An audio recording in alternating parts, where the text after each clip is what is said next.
The love for Africa, the love for the continent which compels me to feel her pain when our sons and daughters are not realizing the potential that they ought to realize. It pains me when I see African images of malnutrited children. Let us be strong, and when we are strong, meetings will be held in Kigali, they'll be held in Addis Ababa, they'll be held in Lagos. It is not for Africa to negotiate for its interests. It's Africa to recognize our interests so that people can negotiate with her. That is the way it should be. Let me tell you, discipline is half the journey. What the administration of President Kagame has instituted in Rwanda is discipline. And once you have discipline as the lifeblood of activities, then it gives birth to honesty. The love for Africa, the love for the continent which compels me to feel her pain when our sons and daughters are not realizing the potential that they ought to realize. It pains me when I see African images of malnutrited children, when I see people going to school under trees, when I see diseases that are preventable ravaging the continent of Africa, when I see people not being fed, when I see the middle class taking their children outside of the continent, yet we are a continent that is endowed with resources, human and natural. And that energizes me because history also informs me that other civilizations went through this process. And I'm also energized by the fact that we are laboring under historical burdens, which makes our journey a lot more difficult. And my clarion call is, it can't be done, and it is our duty to do it. It is not for Africa to negotiate for its interests. It's Africa to recognize our interests so that people can negotiate with her. That is the way it should be. This idea that we will be negotiating with others is not the root out of what we are suffering from. Let us be strong, and when we are strong, meetings will be held in Kigali, they'll be held in Addis Ababa, they'll be held in Lagos, they'll be held in Ouagadougou, they'll be held in Nairobi and Dar es Salaam and Kampala.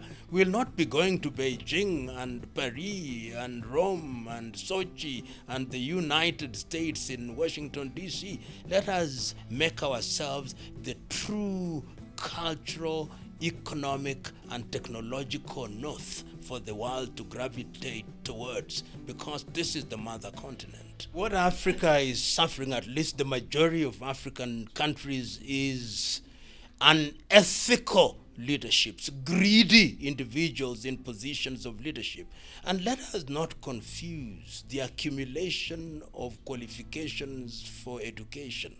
One can't be a professor or a holder of numerous degrees, but when there is no ethical anchors, when there are no moral anchors, he could very well be a monster. So what Africa is hungry for are men and women in positions of leadership who are compassionate, men and women who are visionary, men and women who recognize that positions of leadership are positions of trust.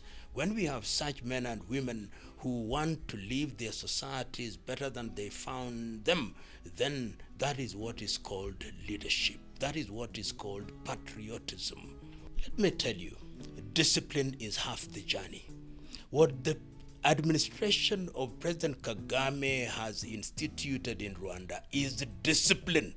And once you have discipline as the lifeblood of activities, then it gives birth to honesty, then it gives birth to vision, then it gives birth to compassion, and then it gives birth to all these things which are external signs, so that the police person or the police woman and man in the bit will not accept a bribe, because there are consequences, there is accountability, there is transparency.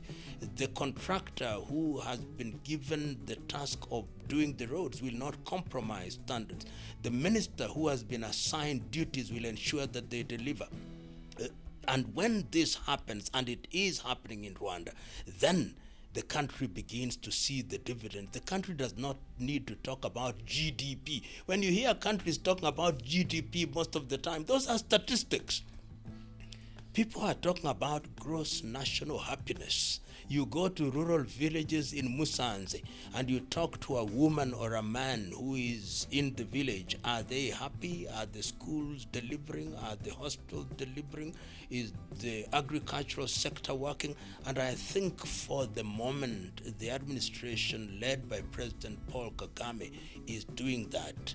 The only thing that I keep on saying is that this must be sustained, so that when President Kagame, like the good dancer he is, leaves the stage, the next dancer who takes over the baton will dance in the same manner, if not better. And then President Kagame, retired or wherever he will be, will say, behold, I started the race well, and those who took over are running it even better. This has been my constant message.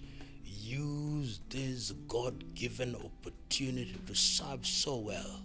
Change the quality of the people's life and enable them to realize their potential, that they may say, in your absence, behold, there came a man or a woman who during his term of office empowered us and enabled us to change our lives for the better.